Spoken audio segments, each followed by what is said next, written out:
Chris Wallace anchors Fox News Sunday. So this movement is happening. Joe Biden, the president, wants to get this bill done by March 14th when unemployment benefits would run out. They have slim margins in the House. They got this new ruling about minimum wage hike not being allowed in the Senate version. How do you think this turns out over the weekend?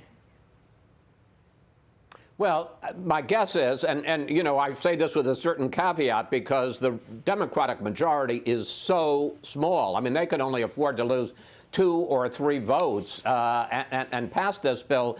But I think the likelihood is it will pass the House. Now you say, well, why are they going to pass it with the minimum wage when they can't pass it with the minimum wage in the Senate?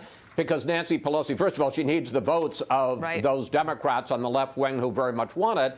And so she's going to say, I'm with you. Let's pass it with what we want. Then we'll send it to the Senate. Then the expectation is they will strip it out because of the parliamentarians' rule that it doesn't fit in a budget bill. And then when it goes back to the House, Nancy Pelosi will say, you know what? I fought the good fight. This is it. This is what we got. It's the first big agenda item of President Biden. We got to pass it.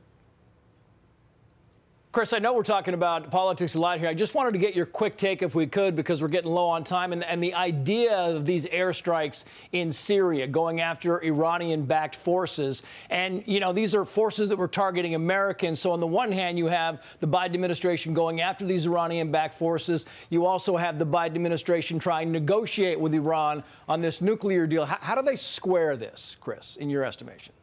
Well, I think it's not that hard to square it because on the one hand, I mean, look, I know a lot of people don't like the idea of going back into the nuclear deal, but that's diplomacy. That's on one issue. The other issue is, and it hadn't gotten a lot of publicity, I say I didn't know about it, was that over the last week or so that these Iran-backed militias in Iraq had been targeting U.S. personnel, U.S. facilities. At least one U.S. service member had been hurt. One not U.S., but a foreign contractor had been killed. And this is the Biden administration saying, look, yes, we want to make a deal with Iran, but in terms of these militias going after U.S. personnel and facilities, no, don't think about it. And we're going to launch this strike. And if you do it again, we'll launch a bigger strike. And Chris, what do you have coming up on Fox News Sunday this weekend?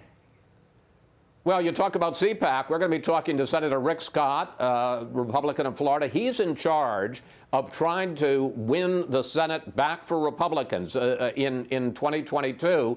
A lot of talk about a civil war. He says there isn't. It'll be interesting to see what President Trump says about a civil war inside the GOP on Sunday. We'll also be talking to Democratic Senator Mark Warner about COVID relief. He's also the chair of the Senate Intelligence Committee, and we'll be asking him about U.S. policy towards Iran and this airstrike in Syria. All right, we'll be watching. Thanks, Chris.